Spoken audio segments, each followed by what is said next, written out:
The Cyrus cylinder is an ancient artifact of immense significance to a variety of peoples and cultures around the world. There is little consensus, however, about what exactly the significance of the cylinder is, due to the variety of paradigms through which different people examine the object. This video seeks to explore the global significance of the cylinder by tracing the history of its movements around the world.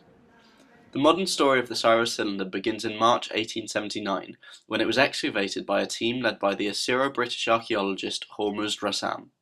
The cylinder was unearthed in the site of the ancient city of Babylon, within the foundations of the Esaglia, a temple to the chief Babylonian god Marduk.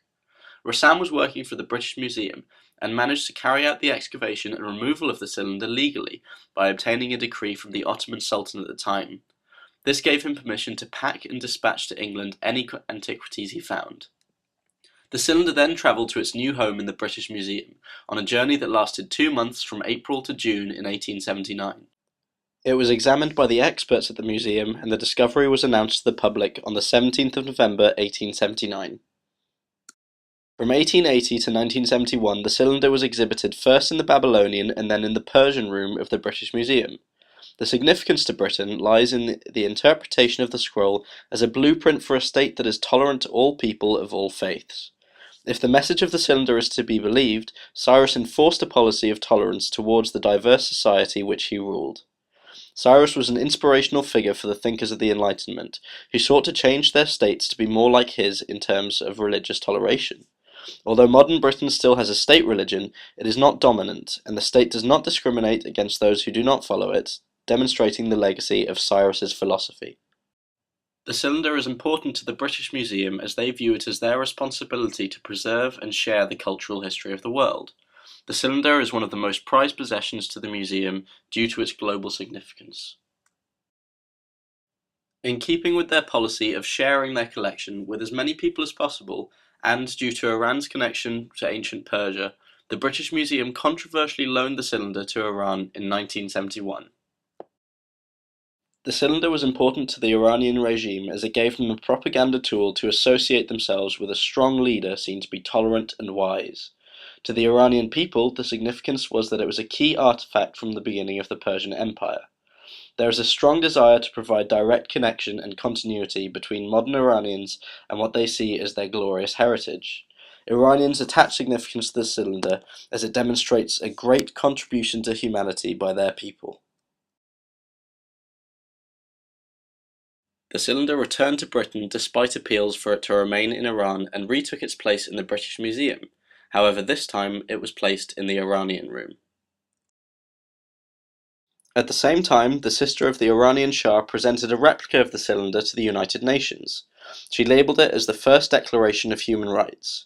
The gift, along with this new label, was accepted by the UN, demonstrating that they attach significance to it as an item to promote their values of peace, international cooperation, and global human rights. Jumping to the 21st century, the cylinder was included in the British Museum's Forgotten Empire exhibition that ran from 2005 to early 2006. This exhibition, in collaboration with the Iranian government, laid the foundations for a second loan to Iran. The cylinder also spent a short time on loan in Spain during 2006, where it was displayed in Barcelona as part of another Forgotten Empires exhibition. There are still those alive today in Spain who remember life under the regime of General Franco, who violently oppressed those who did not follow the state religion of Catholicism. Therefore, items such as the Cyrus cylinder are important for the rehabilitation of the country, and the ongoing promotion of religious toleration in post-Franco Spain. The cylinder was once again loaned to Iran in 2010. However, the country had experienced massive political upheaval since its previous visit in 1971. The Shah's secular regime had been replaced with an Islamic republic in a revolution in 1979. The regime did, however, have similar intentions for the cylinder, seeking to use it as a propaganda tool to promote their own political agendas. President Mahmoud Ahmadinejad attached Islamic symbolism to the cylinder and to Cyrus to allow them to be accommodated into the state religious narrative. By utilizing the cylinder, Ahmadinejad showed that he was combining his religious political narrative with a nationalist one, in an attempt to appeal more broadly to the citizens of Iran following widespread protests at his re-election the year before. The Iranian people were not deterred by the political nature of the exhibit, and estimates suggest that between 500,000 and 1 million people viewed the cylinder. This overwhelming response demonstrates that the Iranian people were still greatly interested in their ancient roots, despite previous efforts from the regime to create a new Islamic narrative of the nation's history. Once again, there were calls for the cylinder to be permanently left in Iranian possession, and the regime eagerly accepted this opportunity to criticize Britain for culture theft. The cylinder did safely return to the British Museum, however, and went back on display in the Iranian room. In 2013, the cylinder began a highly publicized tour of the United States. It visited 5 cities over 9 months, opening it up to a massive new audience. The US has several key connections to the cylinder and to Cyrus as a historical figure. In the same vein as the UK, the cylinder is of great importance to Americans as a symbol of institutionalized religious tolerance.